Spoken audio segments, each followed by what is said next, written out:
The ongoing release of the Jeffrey Epstein files continues to send shockwaves across the globe, bringing daily new details about politicians, entrepreneurs, and royalty, and their connections to the convicted sex offender. As the United States Justice Department makes millions of pages of documents, videos, and photos public, investigators and victims are sifting through the evidence, revealing new insights into Epstein's vast network. While being named in these documents does not automatically imply criminal wrongdoing, it consistently raises serious questions and exposes troubling moral dimensions. Let's look at some of the particularly relevant cases now coming to light. Former United States President Bill Clinton's association with Epstein dates back to the early 1990s. During his presidency, Epstein, a donor to Clinton, visited the White House at least 17 times. While exact encounters are unknown, guest lists confirm their presence at the same events. After leaving office, Clinton frequently used Epstein's private jet for his foundation work. This Boeing aircraft later earned the grim nickname Lolita Express due to allegations of sex parties on board. Following an order from President Donald Trump last November, the United States Justice Department launched an investigation into Clinton. Recent publications now indicate that the former president and his wife, former Secretary of State Hillary Clinton, intend to testify before a parliamentary committee on the Epstein affair, aiming to establish what a spokesperson called a precedent that applies to everyone. Microsoft founder Bill Gates, whose name appeared in earlier documents, is now linked to 2 additional emails from 2013. These emails, reportedly sent by Epstein to his own account, claim Epstein sourced medications for Gates to deal with the consequences of sex with Russian girls. Gates has dismissed the emails as false, acknowledging an acquaintance with Epstein, but stating it was solely for philanthropic discussions. Gates's ex-wife, Melinda French Gates, spoke out after the latest revelations, describing very painful times in her marriage with Bill Gates, brought back by these disclosures. Prince Andrew, formerly of the British royal family, remains a prominent figure in the Epstein scandal.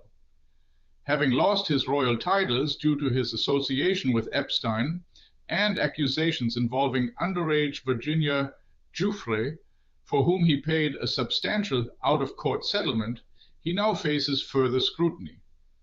Hundreds of mentions in new documents reveal continued contact even after Epstein served time for prostitution involving a minor.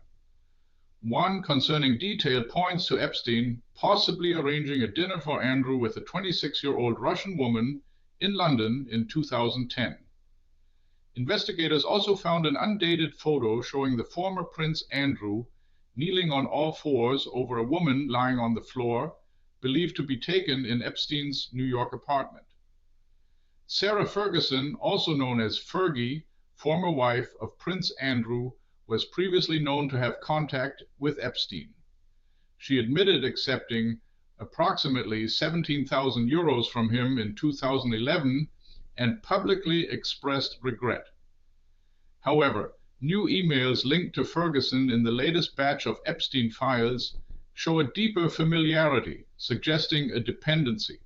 She reportedly referred to him at one point as her pillar. Scrutiny extends to Norway's elite as well.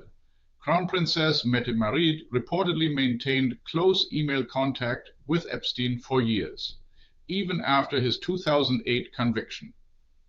Disturbingly, in one email, she inquired if it was inappropriate for a mother to suggest a picture of 2 naked women carrying a surfboard as a screensaver for her 15-year-old son. She also discussed what Epstein called wife hunt with him, seemingly amused by the term. Mette-Marit has expressed deep regret, admitting she misjudged Epstein. Norway's acclaimed diplomat Mona Juul, former ambassador to the United Nations and until recently chief diplomat in Jordan, also features prominently. Jewel and her husband, Terje Rode Larsen, were instrumental in the Oslo Peace Accords. The Norwegian public was astonished to learn that the couple's 2 children were named as heirs to $10 million in Epstein's will. Jewel was suspended and subsequently resigned, facing an ongoing police investigation for suspected severe corruption, with her Oslo apartment searched. Her husband is also suspected of having a personal financial relationship with Epstein. Former Norwegian Prime Minister Thorbjørn Jagland, who also served as Secretary General of the Council of Europe, is also under investigation. He allegedly sought Epstein's support in financing an apartment during his time as Secretary General. Authorities are investigating suspicions of severe corruption and whether Jagland accepted benefits in the form of gifts, travel, or loans related to his official duties. Businessman Elon Musk is mentioned in several emails from 2012 to 2014 concerning appointment scheduling and visits to Epstein's Caribbean island, Little St. James. One email from November 2012 shows Musk asking Epstein when the wildest party would take place on his island. While it's unclear if these visits occurred, the emails suggest Musk initiated the idea, contrasting with his 2019 statement calling Epstein a creep and claiming he repeatedly fended off Epstein's attempts to lure him to the island. United States President Donald Trump and Jeffrey Epstein met in the 1980s. Photographs from the 1990s show them celebrating together, often with younger women present. Trump also flew on Epstein's private jet at least 7 times. Epstein claimed to be Trump's best friend for 10 years, and Trump had previously praised Epstein in interviews, even discussing Epstein's preference for young women and girls. They reportedly fell out in the mid-2000s over a property dispute and Epstein's behavior at Trump's Mar-a-Lago estate. Trump later claimed ignorance of Epstein's sexual crimes, but an email from Epstein in 2019 to an investigative reporter asserted Trump, of course, knew about the girls.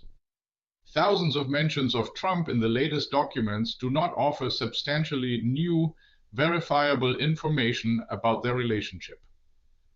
Douglas Lutnick, the current United States Secretary of Commerce in the Trump cabinet, stated in a podcast last year that after visiting Epstein's New York apartment in the mid-2000s, he decided he would never again be in the same room as this disgusting person.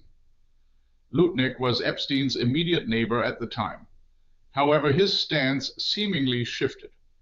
In 2012, Lutnick, then head of a financial services firm, visited Epstein's island before Christmas and exchanged emails with him.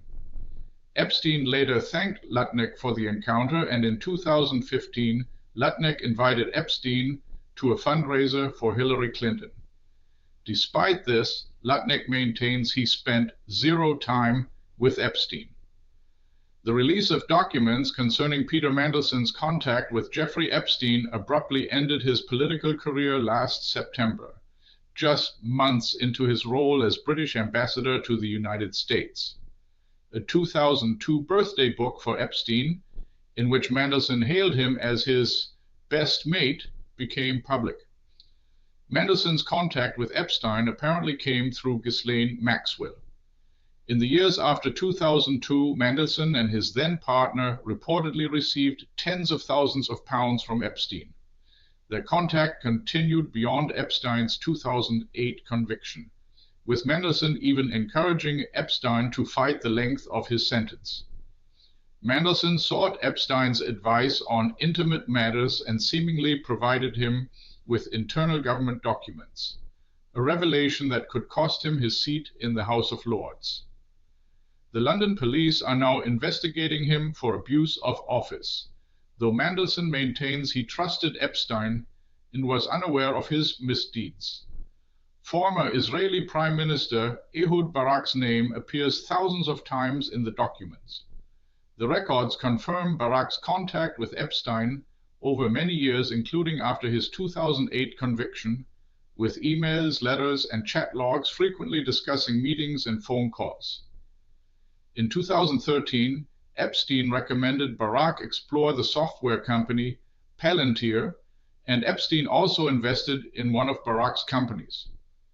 Barack has admitted to regular visits with Epstein in New York and flying on his private jet, but claims he never witnessed any inappropriate behavior. Finally, hundreds of emails exchanged between Epstein and Steve Bannon, Donald Trump's advisor during his first term, are also part of the extensive data set.